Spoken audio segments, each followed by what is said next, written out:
Dr. Marie Cosgrove is a resilience expert and is passionate about teaching people grit. Well, that's something we need today. We need a work ethic. We need people that aren't so soft. I do my job. I go the F home. That was a TikTok rant. It went viral. Yeah, it went viral. Dr. Cosgrove joining me here on the program. Doctor, good to have you. Hi, great to be here. Thank you. So, when did we get so soft? Why are we such wimps? That's human nature, but sadly, that's where the culture is heading to really quickly, which makes it very easy to be successful today if you think opposite of that. What do you mean? Well, what I mean is the majority of people just do enough to get by. So is that they're developing a habit. So wherever they go, like the girl said, I watched the video and she says, this isn't my life, this isn't my passion, this isn't my, but she's developed a habit of putting in just enough to get by. So wherever she goes, whatever she does, if you've developed that habit, that's what you will do. And people look at that. So if you are at a workplace and everybody else is doing just enough to get by, but you go above and beyond, you're going to stand out. And what people don't realize is there are people watching you, family, friends, people that work with you. And maybe that's not your passion. Maybe your passion is something else. You don't want to be at the job you're at. But if you're going above and beyond, people will see that. And maybe whatever your passion is, there will be an open door for you there. I used to be in banking, and I remember there was a girl at I think it was Kentucky Fried Chicken thing that I used to go to, and she had the best customer service skills. We brought her into the bank, and then she rose up to like a management in the banking area when I was working back then. And she was the top person because she was recognized for work she was doing at a job she didn't want to do, and her dream job was to become a supervisor at a bank. She didn't know how she'd get there. But people are watching you, and you don't know who's watching you or who you're working with that's going to be in an industry where you want to be in. That might bring you in. But if you're known to just slack off, that's what you're going to be known as. Right. Well, maybe not, because maybe people don't notice it, because maybe slacking has become the new normal, which it has in many regards. Work ethic, I think, is a thing that has disappeared in large part in America in my lifetime, in many regards, Doctor. I think that work ethic, having the grit, show up, work hard, work extra, when people do that, yes, they stand out. There's no question.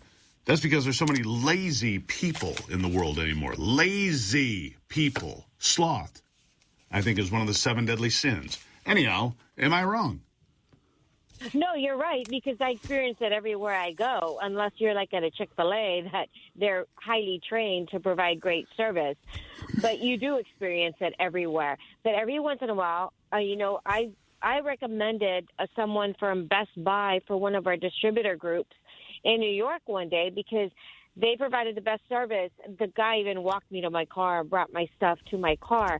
So I was really impressed with that. And they went through the training program, did very, very well. But, yeah, there is a huge shift now where even, regular store. I was at the airport, for example.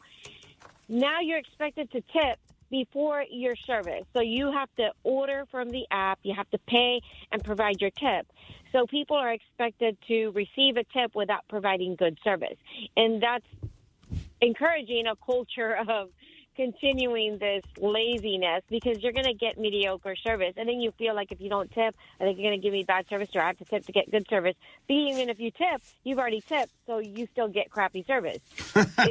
Isn't that lovely? Yeah, isn't that lovely? Yeah. Yeah. Well, Dr. Marie Cosgrove here, resilience expert. How do you become a resilience expert? Well, I came into this world through adversity. I've had to overcome a lot and have resilience. I was born to a mentally disabled single mom. I'm a product of rape. She had schizophrenia. She was in a car accident that caused her to have brain damage. All the pharmacological treatment she had caused schizophrenia.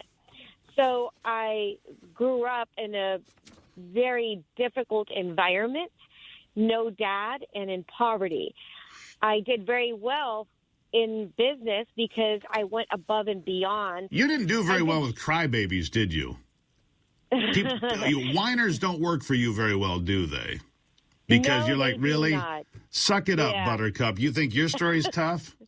I mean, honestly, you just crushed the listeners. They're like, wow. Dr. Marie Cosgrove, resilience expert. Why? Because she had a choice to make. She could collapse and give in, or she could stand up straight with a rigid spine and say, this is what I'm going to do with my life because I have the choice, the free will to do so, which is what you did, isn't it? I did. Yep. I actually got fired because I did too well in my job. I did too good of a job. They fired me, and I came back and bought the company 2 years later. And so that's what I like that. Yeah. Guess what? You're all fired. Get out of here. I like that a lot. Doctor, where would they find out more about your story, your life? At Resilient Expert on social media, Instagram, Facebook, Twitter, on LinkedIn. I'm on Marie Cosgrove. My website's mariecosgrove.com. All right. Marie, thank you very much. Greatly appreciate it. Thank you. Great being on with you.